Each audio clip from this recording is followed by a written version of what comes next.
sommes heureux ce matin de nous retrouver pour louer notre Dieu, pour adorer notre Dieu.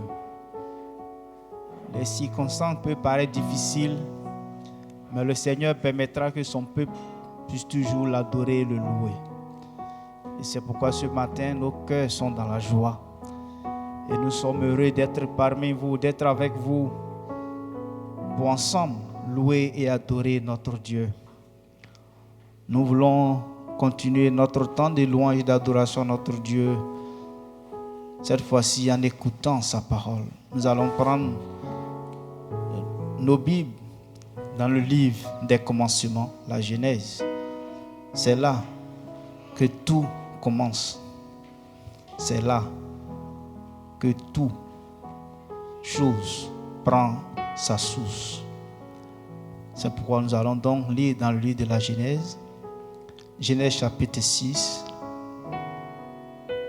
versets 8 à 22.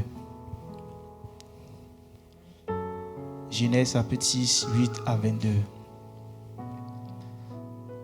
Mais Noé trouva grâce aux yeux de l'Éternel. Voici la postérité de Noé. Noé était un homme juste et intègre dans son temps. Noé marchait avec Dieu. Noé engendra 3 fils, Sem, Cham et Japheth. La terre était corrompue devant Dieu.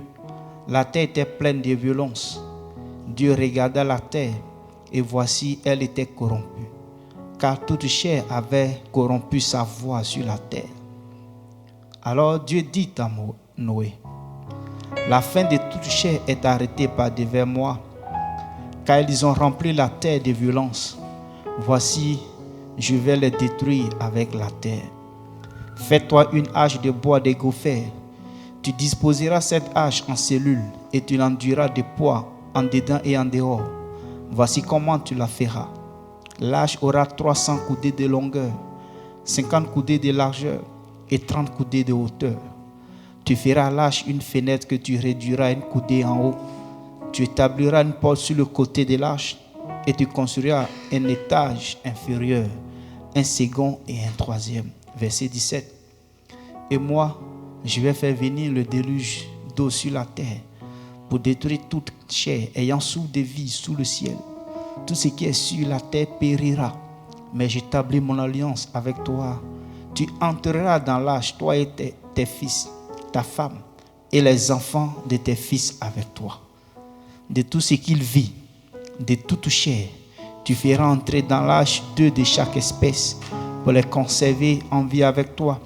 Il aura un mâle et une femelle, des oiseaux selon leur espèce, du bétail selon son espèce, et de tous les reptiles de la terre selon leur espèce.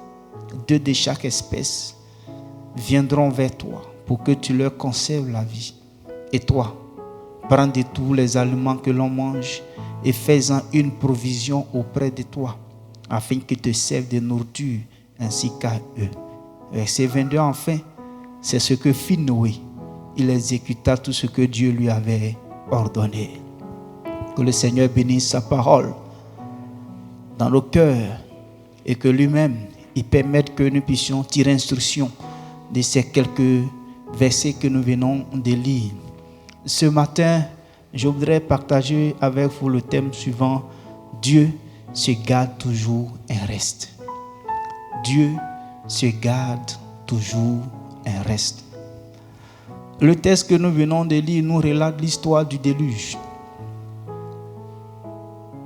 Le déluge qui a frappé toute l'humanité en son temps, ayant causé la mort de tous les hommes, la mort de toutes les femmes, la mort de tous les enfants qui vivaient à cette époque, excepté Noé et sa famille.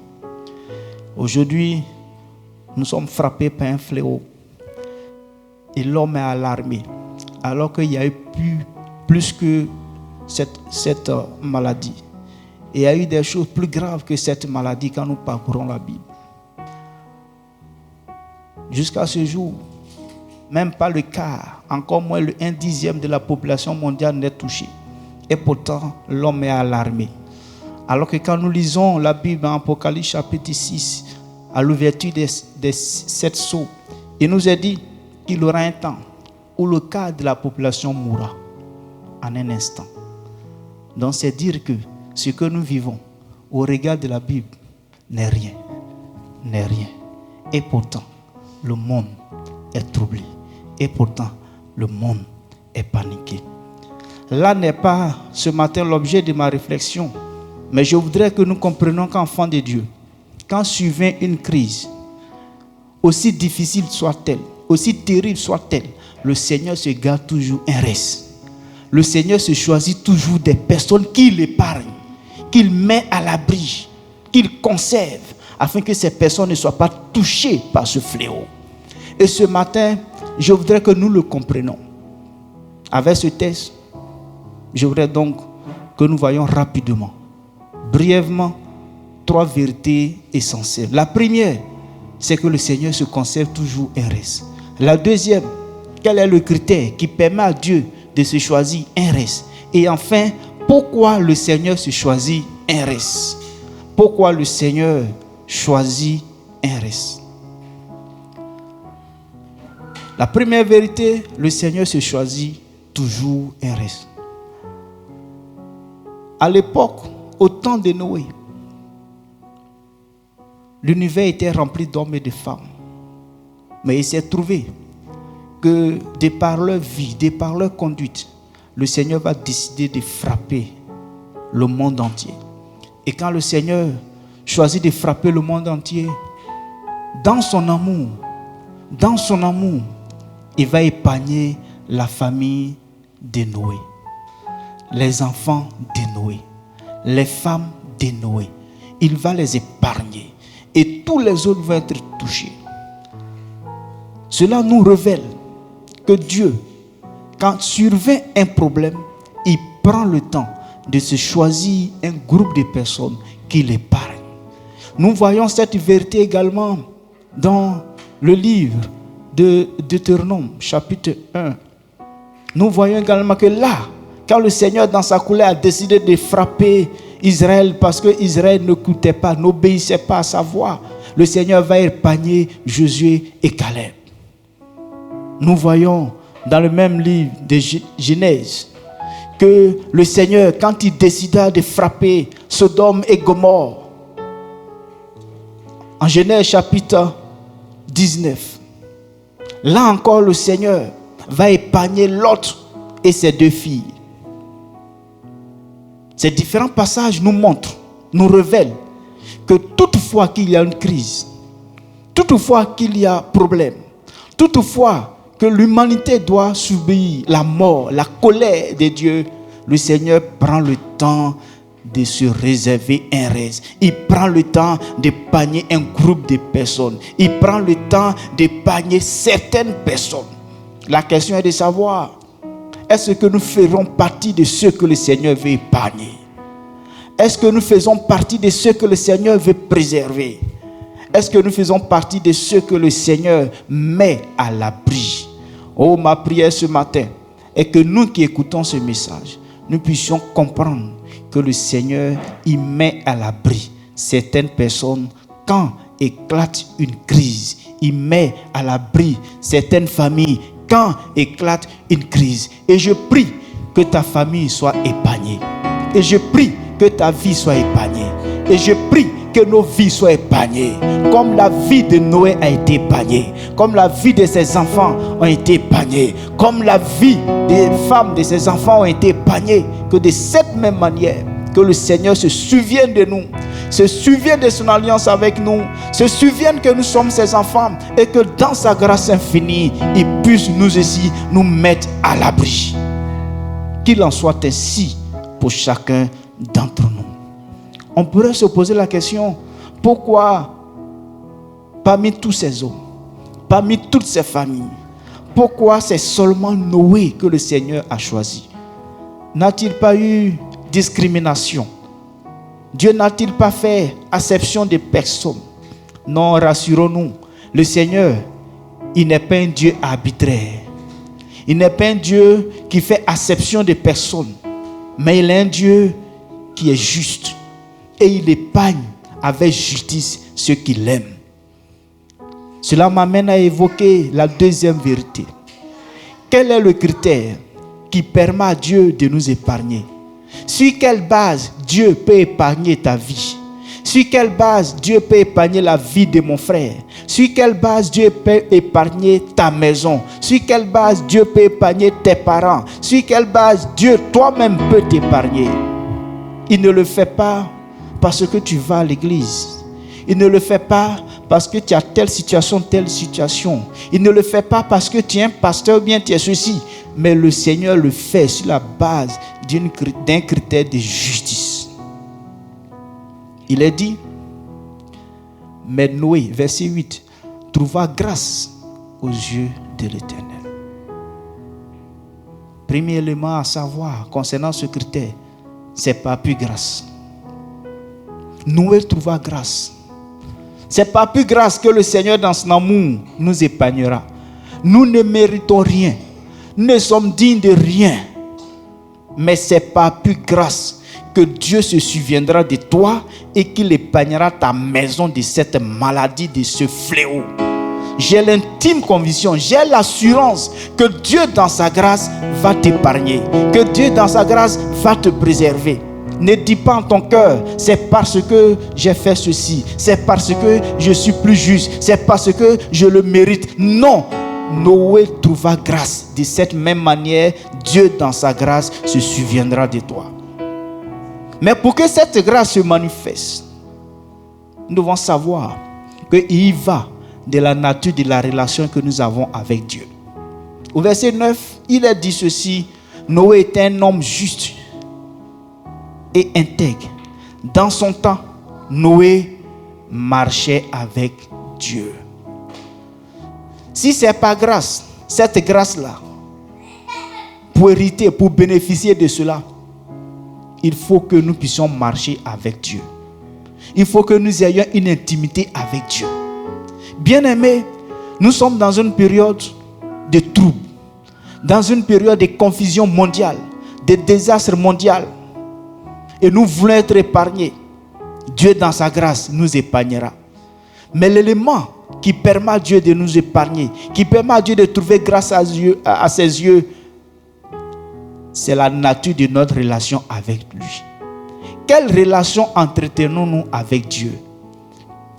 Est-ce que nous avons une intimité avec Dieu? Est-ce que nous connaissons Dieu? Est-ce que Dieu nous connaît? Est-ce que nous sommes en communion avec Dieu? C'est pourquoi je voudrais que nous puissions saisir ces instants de trouble. Nous puissions saisir ces instants où le monde est à l'arrêt, où les églises sont pratiquement à l'arrêt, où les scientifiques sont débordés, où on nous demande de rester chez nous à la maison, que nous puissions mettre ces temps à profit pour revoir notre relation avec Dieu, pour reconsidérer la nature de notre relation avec Dieu. Certainement, le flot des activités nous prenait du temps. Certainement, à force de courir à gauche, à droite, cela nous prenait du temps. Au point où cela a eu un impact négatif sur notre relation avec Dieu. Mais en ce temps où l'ardeur des activités a pris un coup, où tout est au ralenti, c'est l'occasion pour nous de venir au pied de notre Seigneur et de revoir notre relation avec lui. C'est l'occasion pour nous de venir au pied de notre Maître et de renouveler notre alliance avec lui et de renouveler notre communion avec lui. C'est pourquoi j'invite les uns les autres, en cette période de crise, de revoir leur communion avec Dieu. Car c'est l'élément qui va permettre au Seigneur de manifester sa grâce à ton endroit. C'est l'élément qui va permettre au Seigneur de se souvenir de son alliance avec toi et d'épargner toi et ta maison comme il a fait avec Noé. Et nous voyons, après avoir épargné Noé, le Seigneur ne l'a pas fait en vain. Car le Seigneur ne voulait pas et ne désire pas que l'homme disparaisse pour de bon. Le Seigneur ne veut pas et ne désire pas que l'humanité disparaisse à jamais. Il veut que l'homme soit sauvé. Il veut que le monde continue d'exister. Car nous ne sommes pas encore au temps du retour de Jésus. Quand il a épargné Noé, ce n'est pas en vain qu'il a épargné Noé.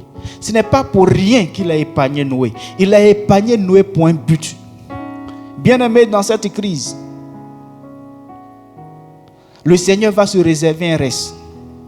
Et je prie que tu fasses partie de ce reste. Je prie que tu fasses partie de ceux que le Seigneur va marquer comme il a marqué Noé pour les préserver. Mais quand il le fera, il faut que tu le saches, ce n'est pas en vain qu'il va le faire. Ce n'est pas en vain que Dieu va te préserver. La Bible nous enseigne que quand il a épargné Noé, le Seigneur a décidé de repeupler la terre, puisque la terre était vide, excepté la famille de Noé. Et le Seigneur va dire en Genèse chapitre 9, Dieu bénit Noé et ses fils et leur dit, soyez féconds, multipliez et remplissez la terre. Vous serez un sujet de crainte, d'effroi pour tout animal de la terre, pour tout oiseau du ciel, pour tout ce qui se meut sur la terre et pour tous les poissons de la mer. Ils sont livrés entre vos mains. Genèse chapitre 9, versets 1 à 2. Soyez féconds et multipliez la terre. Remplissez la terre. Cette parole est adressée à Noé par le Seigneur Jésus. Mais nous nous souvenons que cette parole a été adressée à Adam, à Ève. Quand Dieu a créé le monde, il les a mis dans le jardin d'Éden. Il a donné à Adam et Ève le mandat de remplir la terre, le mandat de surveiller la terre, le mandat de multiplier la terre. Il les a bénis, il les a mis dans ce jardin. Mais ils ont failli. Et c'est ce qui a entraîné le déluge. Mais Dieu va préserver Noé. Et il va transmettre à Noé ce mandat de multiplier la terre. Il va accorder cette bénédiction spéciale à Noé. Bien-aimés, il faut que nous comprenions que nous aussi, dans cette crise, si le Seigneur nous épargne, si le Seigneur nous met à l'abri, s'il renouvelle notre relation avec lui, c'est pour que nous soyons des sources de bénédiction. C'est pour que nous soyons des outils de réveil. Parce que Dieu veut refaire le monde. Dieu veut reconstruire ce monde. Dieu veut un nouvel départ dans ce monde. Dieu veut un nouvel élan dans ce monde. Et c'est avec ceux qui ont son esprit, ceux qu'il va épargner, qu'il va entreprendre cette œuvre, qu'il va entreprendre cette mission. Il te donne mandat, toi qui l'épargnes, pour que tu sois une source de bénédiction. Il faut que nous le comprenions. Il n'a pas sauvé Noé en vain. Il n'a pas épargné Noé en vain. Mais il a épargné Noé pour que Noé puisse repeupler la terre. Il a épargné Noé pour que Noé puisse de nouveau remplir la terre avec sa famille. C'est pourquoi, en cette crise, pose-toi les bonnes questions. Pose-toi les bonnes questions. Seigneur, si tu me fais sortir vivant de cette situation, qu'est-ce que tu voudrais que je fasse pour toi? Qu'est-ce que tu voudrais que je sois pour l'humanité? C'est la question à laquelle je voudrais inviter les uns les autres. Parce que quelque chose de glorieux se prépare après ces événements. Et il faut que nous nous préparions à rentrer dans cette gloire. Le laboureur qui s'attend à la pluie, quand il voit les premiers signes de la saison des pluies approcher, ce laboureur commence à semer, de sorte que quand la pluie viendra, elle puisse arroser son champ et que son sang puisse produire en son temps. Si nous aussi, nous croyons que le Seigneur va se servir de cette crise pour insuffler un réveil dans cette nation, un réveil dans le monde entier, comme il a dit, parce qu'il a dit en Romains chapitre 8, verset 28, car toute chose concourt au bien de ceux qui aiment Dieu. Préparons-nous à être des outils de bénédiction, à être des outils de réveil. Chacun dans son domaine, chacun dans son activité. Es-tu un chantre? Le Seigneur veut certainement se saisir de toi après cet événement pour révolutionner le monde des chantres. Es-tu un employé? Es-tu un homme d'affaires? Le Seigneur certainement veut se saisir de toi après cette situation pour refaire le monde des affaires. Il en est capable. Es-tu un pasteur? Le Seigneur, au travers de cette crise, voudrait que tu comprennes qu'après cela, les choses ne doivent pas être comme avant et que tu dois réorienter ta vision, tu dois réorienter ta manière de voir. Oh, j'ai cette assurance. J'ai cette assurance qu'un vent nouveau va souffler après cette crise. C'est pourquoi je n'ai pas les yeux fixés sur cette crise. Je n'ai pas les yeux fixés sur le nombre des morts. Je n'ai pas les yeux fixés sur quand va prendre cette crise. J'ai une certitude, j'ai une assurance. Le Seigneur en son temps va mettre fin à cette crise. Le Seigneur en son temps, quand lui-même il aura décidé, il va dire stop à cette crise. Ce n'est pas un scientifique qui va le dire. Ce ne sont pas les médecins qui vont le dire. Ce ne sont pas les hommes politiques qui vont le dire. Mais c'est le Dieu créateur des cieux et de la terre, le maître des temps et des circonstances. C'est lui qui en son temps se lèvera et dira stop à la maladie. Arrête-toi et la maladie prendra fin. Mais quand il aura dit, c'est que l'heure pour que lui, sa gloire se manifeste est arrivée. Mais cette gloire-là, il va la manifester par des hommes que nous sommes. Alors préparons-nous, disposons-nous à être des outils entre les mains de notre Dieu, afin qu'à l'issue de cette crise, son plan parfait puisse s'accomplir pour l'humanité. Puisse le Seigneur nous bénir, comme Noé, qu'il préserve nos maisons, et comme Noé, qu'il fasse de nous des outils de bénédiction à sa gloire après cette crise. Que le nom du Seigneur soit béni. Ensemble, nous allons prier notre Dieu. Nous allons prier le Seigneur pour qu'il nous donne de comprendre cela, de ne pas nous laisser effrayer par tout ce que nous entendons à gauche et à droite, mais d'avoir cette assurance, cette certitude que le Dieu, il nous gardera comme il a gardé Noé. Ensemble, nous prions le Seigneur notre Dieu. Oui, Seigneur, nous ne voulons pas nous laisser entraîner dans la peur. Nous ne voulons pas nous laisser entraîner dans la crainte. Nous ne voulons pas nous laisser entraîner, éternels amis, dans les doutes. Mais nous avons une assurance à toi. Nous avons une assurance dans ton nom. Nous avons confiance en ton nom. Comme le psalmiste pouvait dire, je lève les yeux vers les montagnes, d'où me viendra le secours. Le secours me vient de l'Éternel.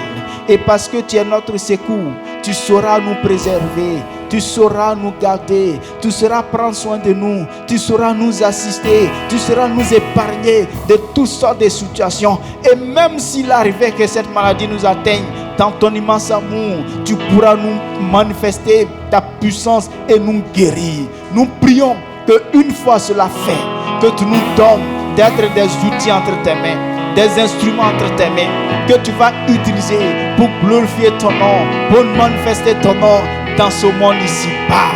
Car tu cherches des hommes, tu cherches des femmes qui vont se disposer entre tes mains, que tu vas utiliser pour impacter l'humanité, pour insuffler un souffle de vie à ce monde. Qu'il en soit ainsi, éternel notre Dieu.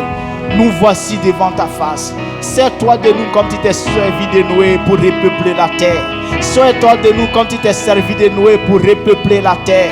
Sers-toi de nous comme tu t'es servi de Noé pour repeupler la terre. Et qu'il en soit ainsi, éternel notre Dieu. À toi soit la gloire, au nom puissant de Jésus. Amen. Nous allons demander à notre frère Boris de prier. Car j'ai cette assurance que le Seigneur se garde toujours un faible reste.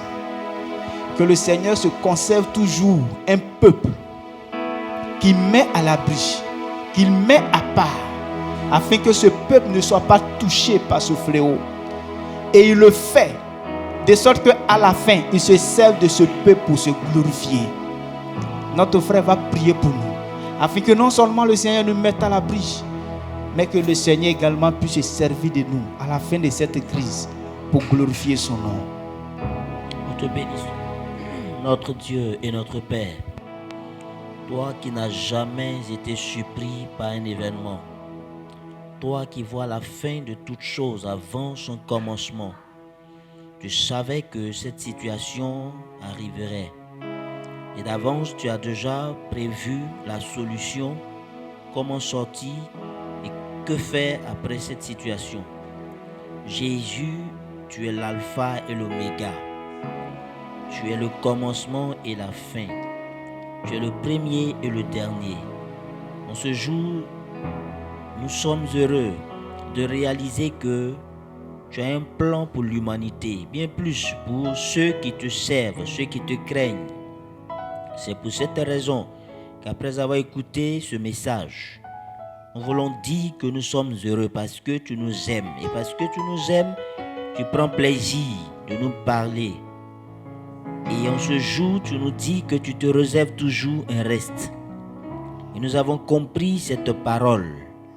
Et Jésus-Christ, nous te demandons, Seigneur, s'il te plaît, dans ta grâce infinie, de préserver nos vies, de préserver nos familles, de préserver ton Église, de préserver notre nation, de préserver l'humanité, Seigneur, pour que Jésus, ton nom en tire gloire.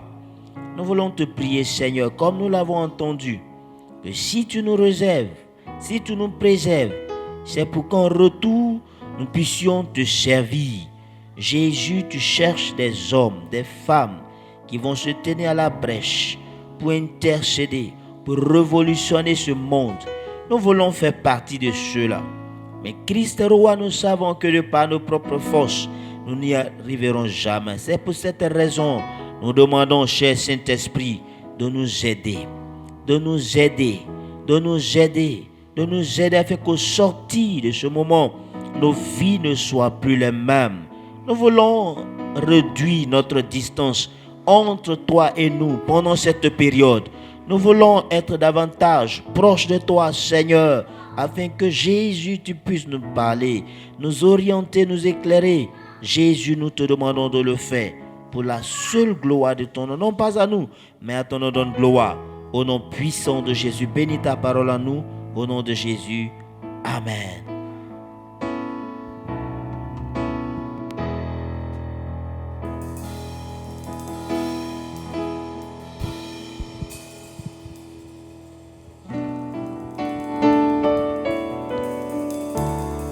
Alléluia. Abrite-moi sous tes ailes.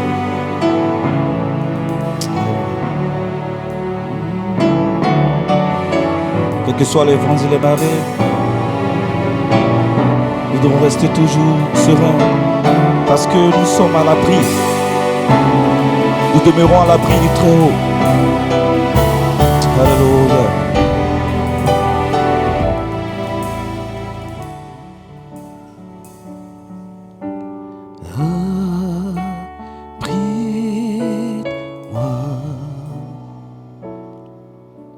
Sous tes ailes, couvre-moi par ta main puissante.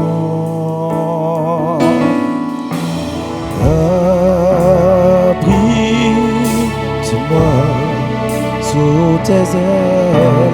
Sous tes ailes, couvre-moi, couvre-moi par ta main puissante, par ta main puissante. Même si les océans se déchaînent, je les traverserai, je les vers toi, Père, tu domines, Père, tu domines les tempêtes, je suis tranquille, car tu es là, je suis tranquille, car tu es, même si les océans se déchaînent, je les traverserai, vers toi, Père, tu domines, les tempêtes, je suis tranquille, car tu es là, je suis tranquille, car tu es là, tranquille, car tu une dernière fois, même si les océans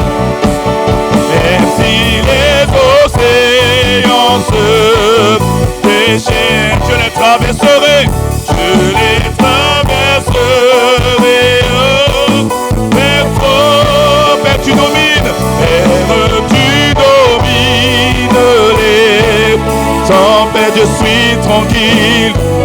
suis tranquille, car tu es là. Je suis tranquille, car tu es. Je suis serein, car tu